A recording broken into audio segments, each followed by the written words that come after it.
बुशरा बीबी की तर्जुमान मशाल यूसुफजई और बहन मरियम रियाज भट्टू का कहना है कि बानी पीटीआई पार्टी क़यादत में जोड़ तोड़ से मायूसी का शिकार हैं। बानी के करीबी साथियों का किरदार मशकूक है।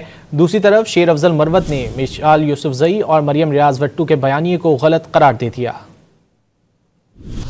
बानी पीटीआई की अहलिया की तर्जुमान मिशाल यूसुफजई और हमशीरा मरियम रियाज भट्टो ने तहरीक इंसाफ के रहनुमाओं को कंप्रोमाइज करार दे दिया। बरतानी अखबार गार्डियन से बातचीत में मिशाल यूसुफजई ने दावा किया कि बानी पीटीआई पार्टी क़यादत की तरफ से अपनी हिदायत आवाम तक न पहुँचाने और उनके जोड़ तोड़ से सख्त मायूस हैं। जबकि बुशरा बीबी की हमशीरा मरियम रियाज भट्टो ने इल्जाम आयद किया कि बानी के करीबी साथियों का किरदार मशकूक है। लगता है कि अपने फायदे के लिए दोनों तरफ खेल रहे हैं। बानी की हिदायत पर पूरी तरह अमल न होने के बाद बुशरा बीबी को अमली मैदान में आगे लाया गया। फाइनल कॉल के एहतजाज वाले दिन भी बुशरा बीबी ने सिर्फ बानी पीटीआई की हिदायत और उनके मफाद के लिए काम किया। बुशरा बीबी पर एहतजाज के दौरान इस्लामाबाद के मरकज जाने से रोकने के लिए दबाव डाला गया। दूसरी तरफ पाकिस्तान तहरीक इंसाफ की पार्टी क़यादत ने बुशरा बीबी की तर्जुमान मिशाल यूसुफजई और मरियम रियाज भट्टो के बयानिए पर तहफ़्फ़ुज़ात का इजहार किया है। शेर अफजल मरवत ने इल्जाम आयद किया कि पीटीआई के कुछ लोगों के ताने बाने एजेंसियों के साबिक कारिंदों से मिलते हैं जो पार्टी में तकसीम पैदा कर रहे हैं। शेर अफजल के मुताबिक जो जुबान इस्तेमाल हो रही है उससे क़यादत में बहुत मायूसी है और बेबसी फैल रही है। शेर अफजल मरवत ने बानी पीटीआई से मुदाखलत करके